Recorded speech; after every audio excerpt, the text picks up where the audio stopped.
Hey everyone! In this video, we're going to take a look at how to automatically create a table of contents for your Simplebooklet using the Table of Contents AI Specialist.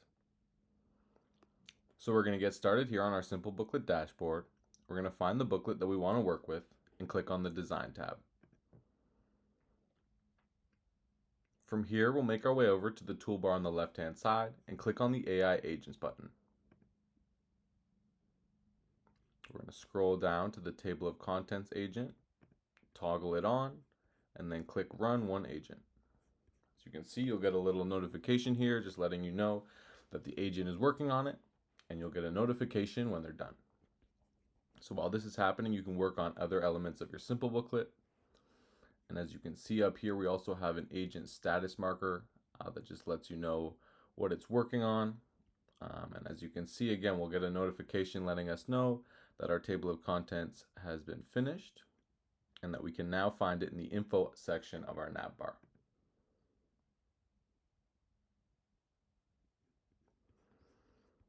So from here, we can open it up and see what it did. And that's awesome. So from here, you can edit the section titles, adjust your page numbers, reorder sections by just dragging and clicking on this button over here.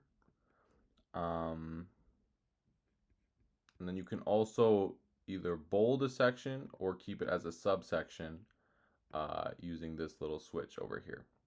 So as you can see, it automatically updates on this little preview drawer right here, and this shows you exactly what your readers will be seeing when they click on the table of contents in the info section of your nav bar.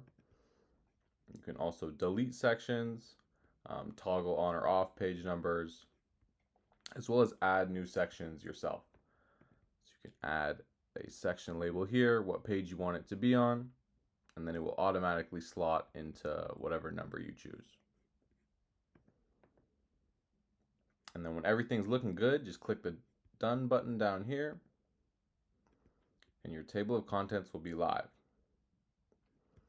One thing to note, if you ever want to toggle off your table of contents, you can do it from the info section here.